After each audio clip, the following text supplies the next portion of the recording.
Well, now, I don't rightly know if this will ruffle any feathers, but folks deserve to hear the story straight. And by straight, I mean the way we tell it down at the feed store.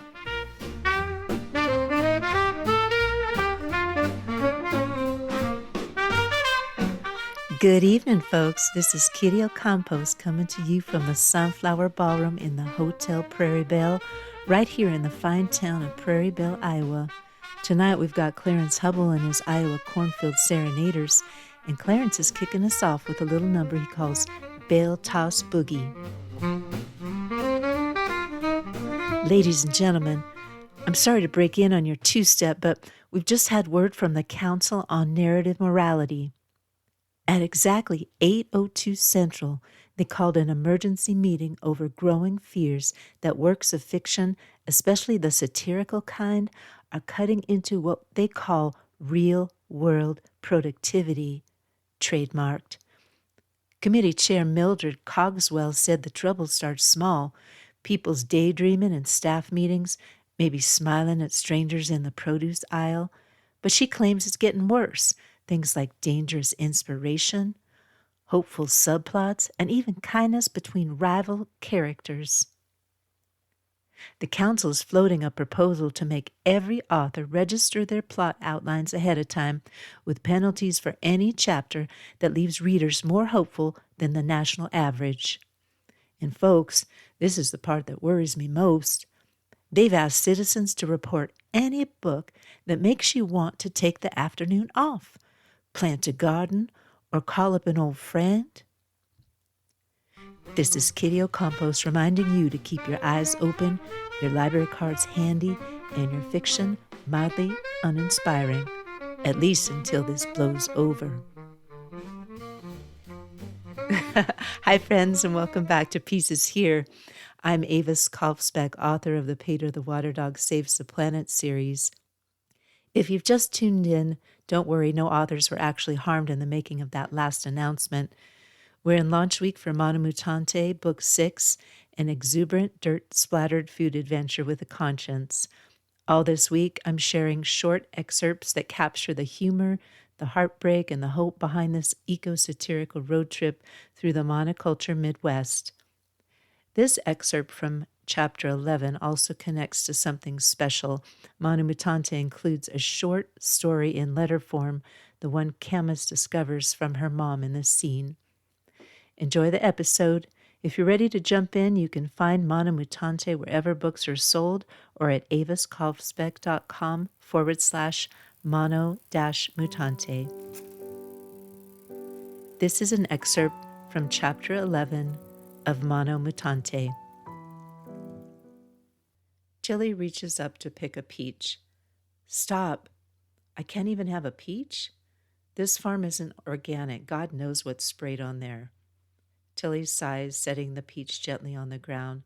Hard to believe something that beautiful could be toxic. They reach the white farmhouse with its weathered front porch, surrounded by heirloom and prairie roses in faded shades of pink and red and tall white oaks. Wow, Cam, what a cool place.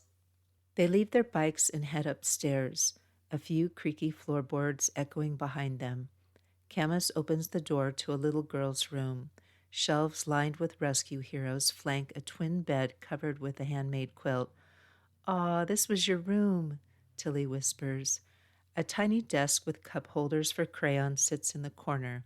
Above it, drawings of Pokemon figures fill the wall, fastened by crooked, aged tape pieces. Nice drawings. That one looks like a turkey vulture. That's Manabuzz, and that's Volibee, her baby form. This one looks like you. Tilly points to a pink, round-faced Pokemon with a spiked blonde bob. That's Smoochum. You know I like smooching Josh. You sure do. Proudly, Camus continues. These are all female Pokemon. Alcremie, Blissey, Bounsweet, Chansey. Tilly interrupts. You've got drawing skills, sister, and it's sweet your mom kept all this. She really wanted a grandchild, Camus says quietly. Tilly turns toward a corner covered in goddess statues.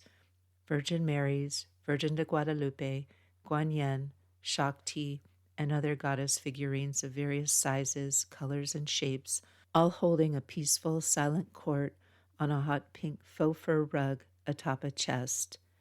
Whoa, are these your Virgin Mother Pokemon? I didn't realize you were such a fan of Mary. Camas laughs. You've seen the tattoo. Camas points to her tattoo sleeve. Yes, but there must be 30 of them.